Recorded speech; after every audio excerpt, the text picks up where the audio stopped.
வணக்கம். இன்னைக்கு நம்ம சூப்பர் ஸ்டார் கிச்சன்ல பனானா ஸ்மூத்தி எப்படி பண்றதுன்னு பார்ப்போம். நான் இங்க 2 விதமா பனானா ஸ்மூத்திஸ் பண்ணிருக்கேன். முதல்ல பனானாவும் ட்ரை ஃப்ரூட்ஸும் யூஸ் பண்ணி ஒரு ஸ்மூத்தி பண்ணிருக்கேன். இதுல ட்ரை ஃப்ரூட்ஸ் உங்களுக்கு தேவையான அளவு சேர்த்துக்கலாம்.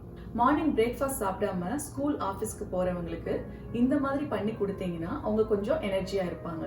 வாங்க பனானா ஸ்மூத்தி எப்படி பண்றதுன்னு பார்ப்போம். அதுக்கு முன்னாடி எங்க சேனலை சப்ஸ்கிரைப் பண்ணாதவங்க மறக்காம சப்ஸ்கிரைப் பண்ணிக்கோங்க. பக்கத்துல இருக்கிற பெல் பட்டனையும் பிரஸ் பண்ணிக்கோங்க. அப்பதான் நான் அப்லோட் பண்ற வீடியோவை மிஸ் பண்ணாம அடுத்தடுத்து நீங்க பார்க்க முடியும். நட்ஸ் பனானா ஸ்மூத்தி பண்றதுக்கு முதல்ல ஒரு பவுல்ல கொட்டை இல்லாத 15 பேரிச்சம்பழம் எடுத்துக்கணும்.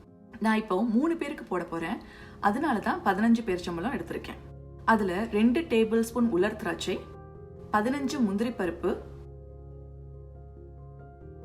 15 பாதாம் பருப்பு, 15 வால்நட் எடுத்துக்கணும். இதுல 1 கிளாஸ் வார்ம் வாட்டரை ஊத்தி 10 இருந்து 15 நிமிஷத்துக்கு ஊற விடணும். அப்படி ஊறினா நட்ஸ் எல்லாம் சாஃப்ட் ஆயிடும், டேட்ஸும் நல்லா சாஃப்டா இருக்கும். மிக்சர் ஜார்ல போட்டு அரைக்கிறப்ப ஈஸியா மசியும். ஒரு மிக்சர் ஜார்ல 2 பெரிய வாழைப்பழத்தை வெட்டி சேர்த்துக்கணும். உங்ககிட்ட சின்ன சின்ன பழமா இருந்ததுன்னா 3 பழம் சேர்த்துக்கோங்க.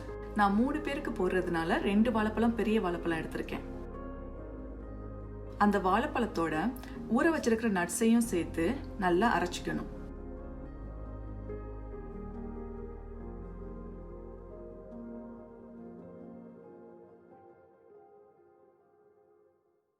எல்லாமே நல்லா மசிஞ்சிடுச்சு.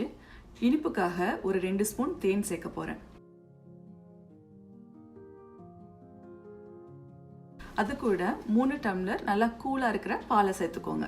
எனக்கு இங்க பால் ஆல்ரெடி காய்ச்சி ஃப்ரிட்ஜ்ல தான் இருக்கும், அதனால நான் அந்த பாலை சேர்த்திருக்கேன்.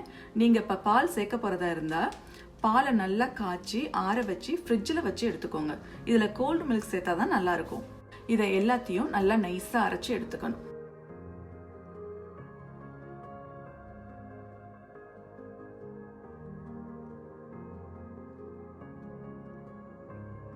உங்களுக்கு வேணும்னா இதுக்கு மேல பட்டை பவுடர் கூட மேல தூவி குடிக்கலாம், நல்லா இருக்கும். இப்போ நட்ஸ் பனானா ஸ்மூத்தி சூப்பரா ரெடி ஆயிடுச்சு. இப்போ அவகேடோ பனானா ஸ்மூத்தி எப்படி பண்றதுன்னு பார்ப்போம். அதுக்கு ஒரு மிக்சர் ஜார்ல ஒரு வாழைப்பழத்தை வெட்டி சேர்த்துக்கணும். அது கூட ஒரு அவகேடோவை வெட்டி சேர்த்துக்கணும். இனிப்புக்காக உங்களுக்கு தேவையான அளவு தேனை சேர்த்துக்கலாம். அது கூட 1 டம்ளர் கோல்ட் மில்க் ஊத்திக்கணும். இதை எல்லாத்தையும் நல்லா நைஸா அரைச்சு எடுத்துக்கணும். நம்ம அவகேடோ பனானா ஸ்மூத்தி சூப்பரா ரெடி ஆயிடுச்சு.